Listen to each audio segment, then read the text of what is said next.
Main এই মাছ ভাজাটা। আর মাছের ঝোল করবো শুধু চিচিঙ্গা দিয়ে। তোমরা চিচিঙ্গা চেনো তো? কমেন্ট করে জানিও। একটু পাঁচফোড়ন দিয়ে দিচ্ছি এই যে চিচিঙ্গার তরকারিতে।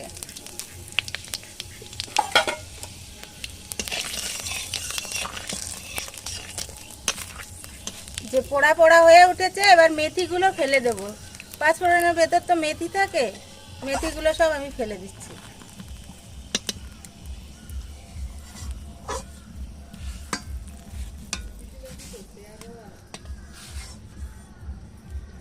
এবার আমি চিচিঙ্গাটা দিয়ে দেবো, চিচিঙ্গাটা একটু কষাবো।